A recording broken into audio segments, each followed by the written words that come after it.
ఇవాళ మన semi finals లో లాస్ట్ పార్టిసిపెంట్ చందు గారు రెడీగా ఉన్నారు. సో పిలిచేద్దాం. చందు గారు వెల్కమ్ అండి. ఆదం విడిచి ఎటు పోయెను భువనం ఆదమరిచి ఎటు వెళ్ళెను గగనం నింగి నేలపై లేకు. హాయ్ చందు గారు. వెల్కమ్. సో సెమీ ఫైనల్స్ లో చక్కగా మంచి టేస్టీ వంట ప్రిపేర్ అయిపోయారా? రెడీ అయ్యారా? సో ఏం రెసిపీ రెడీ అయ్యారు? ఈ రోజు నేను కరివేపాకుతో పలావ్ చేస్తున్నా అండి. కరివేపాకుతో పలావా? బాగుంటుందా? Very tasty and very healthy. Very tasty and very హెల్దీయా? ఓకే, బాగా చేయండి. ఓకే, డెఫినెట్ గా. ఓకే, మరి కరివేపాకు పలావ్ తయారీకి కావాల్సిన పదార్థాలు ఏంటో ఒకసారి చూద్దాం. కరివేపాకు పలావ్ తయారు చేయడానికి కావాల్సిన పదార్థాలు: కరివేపాకు 1 కప్పు, బాస్మతి బియ్యం 1 కప్పు, అల్లం వెల్లుల్లి పేస్ట్ 1/2 టీ స్పూన్, జీడిపప్పు కొద్దిగా, తరిగిన పచ్చిమిరపకాయ 1, ఉప్పు తగినంత, తరిగిన ఉల్లిపాయ 1, గరం మసాలా 1/2 టీ స్పూన్, ధనియాల పొడి 1/2 టీ స్పూన్, నెయ్యి 1 టేబుల్ స్పూన్, నూనె 2 టేబుల్ స్పూన్లు. ఓకే, సో స్టార్ట్ చేద్దామండి. ఓకే, స్టార్ట్ చేద్దాం. ఆయిల్ వేసుకుంటాం, గీ వేసుకొని నెయ్యి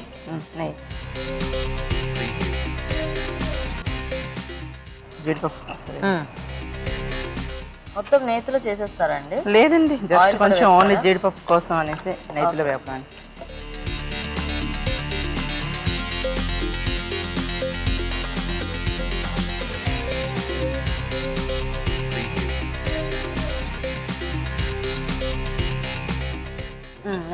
నెక్స్ట్ ఆయిల్ వేసుకున్నాం అండి. Freedom refined oil.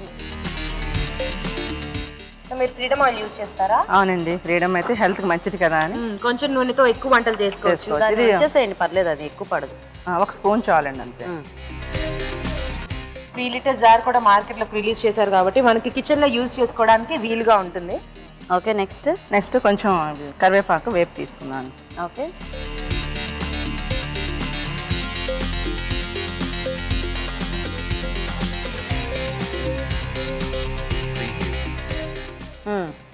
Garam masala వేస్తున్నాను. ఓకే, సో ఫస్ట్ ఏం వేయకుండా మసాలా పొడి ఎందుకు వేసారు మీరు ఇందులో?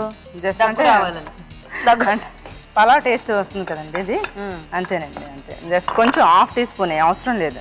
మనం ఏంటంటే కరివేపాకుని స్టార్టింగ్ ఏమో దాన్ని ఆయిల్లోని కరివేపాకుని తీసుకొని పేస్ట్ చేసుకుని ఆయిల్లోని పేస్ట్ చేసుకుని పెట్టింది అనమాట. ఆయిల్లో వేయించి పెట్టింది అనమాట అది.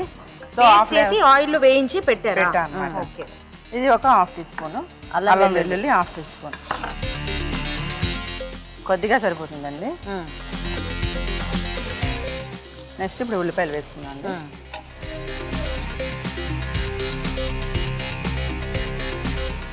పచ్చిమిరపకాయలు వేసుకున్నాను. కారం సరిపోతాయా? సరిపోతుందండి. ఓకే, నెక్స్ట్ ఈ కరివేపాకు పేస్ట్ వేద్దామండి. కంప్లీట్గా 1 టేబుల్ స్పూన్ వేసుకోవాలండి. ఓకే, సో తీసుకునే రైస్ క్వాంటిటీ పర్ఫెక్ట్గా వేసుకుంటే సరిపోతుందండి. ఇది కొంచెం వేయించాలా లేకపోతే ఆల్రెడీ వేయించింది కనుక జస్ట్ కొంచెం సరిపోతుందండి. ఓకే, నెక్స్ట్ ధనియా పౌడర్ ఉంది కానీ ధనియా పౌడర్ కూడా కొంచెం వేసుకుంటాం. ఓకే, వాటర్ కలవాలి. ఓకే, కొంచెం వాటర్ వేద్దాం.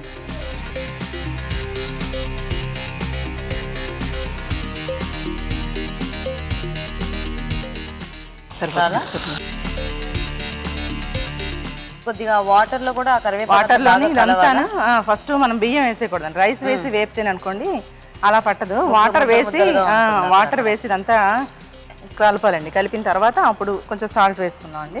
రైస్ కి సరిపడా వేసేసుకున్నాం. సో ఇది కొద్దిగా బాయిల్ అయితే అప్పుడు రైస్ యాడ్ చేసుకోవచ్చా? రైస్ ఇంకా వేసేయచ్చు.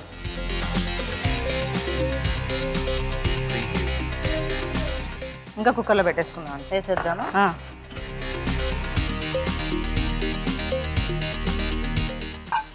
ఇది యాక్చువల్లీ పౌడర్లా చేసి వేసుకుంటేనండి, మీరు అన్నారు కదా పౌడర్లా చేసి వేసుకుంటేనండి ఈ కంటెంట్స్ అన్నీ రైస్కి పట్టవండి.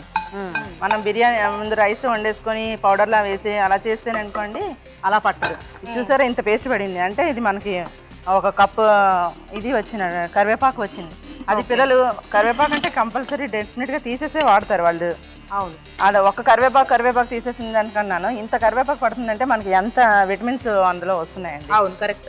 సో అవన్నీ ఆలోచించి మీరు అలా చేశారన్నమాట. సో మరి ఇప్పుడు ఎన్ని విజిల్స్ రావాలి? ఇది 1.5 విజిల్ 2 విజిల్స్ 1.5 విజిల్ కూడా వస్తుందా?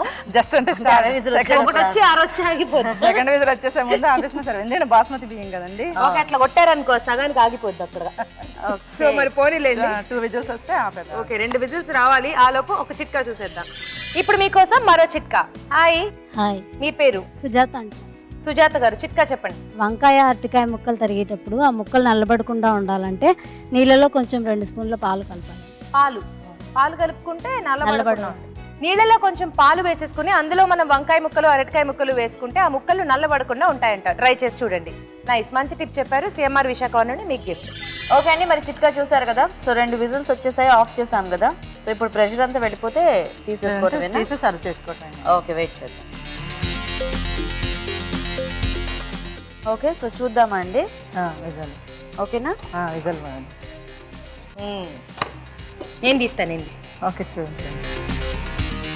బాగుంది, నైస్. గ్రీనిష్ గా ఉంది చూడడానికి మొత్తం. కలిపేసుకుంటారా?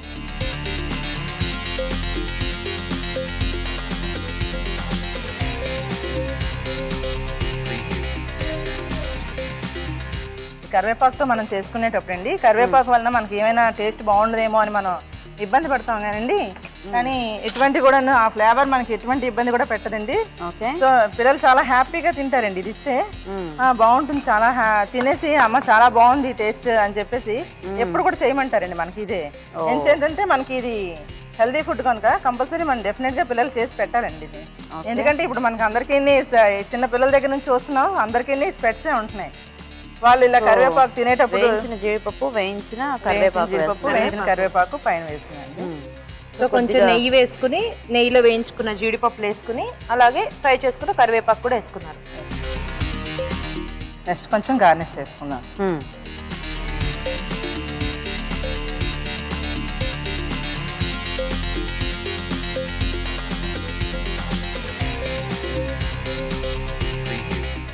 సో కరివేపాకు పులావ్ రెడీ అయిపోయిందండి. దీని తయారీ విధానం మరోసారి చూసేద్దాం. కరివేపాకు పలావ్ తయారు చేసే విధానం. ముందుగా కరివేపాకు వేయించి మిక్సీ పట్టి పేస్ట్ సిద్ధం చేసుకోవాలి. ఒక పాన్ లో నెయ్యి వేసి జీడిపప్పు వేసి వేయించి పక్కనుంచాలి. పాన్ లో కొద్దిగా నూనె వేసి కరివేపాకు వేసి వేయించి పక్కనుంచాలి. అదే పాన్ లో గరం మసాలా, అల్లం వెల్లుల్లి పేస్ట్, ఉల్లిపాయ ముక్కలు, తరిగిన పచ్చిమిరపకాయలు, కరివేపాకు పేస్ట్, ఉప్పు వేసి వేయించాలి. దీనిలో ధనియాల పొడి వేసి కొద్దిగా నీళ్లు పోసి ఉడకనివ్వాలి. తర్వాత నానబెట్టిన బాస్మతి బియ్యం వేసి మరగనివ్వాలి. ఈ మిశ్రమాన్ని కుక్కర్ లోకి తీసుకుని 2 విజిల్స్ వచ్చే వరకు ఉడికించాలి. ఆపై వేయించిన జీడిపప్పు, వేయించిన కరివేపాకుతో గార్నిష్ చేసి సర్వ్ చేసుకుంటే కరివేపాకు పలావ్ రెడీ.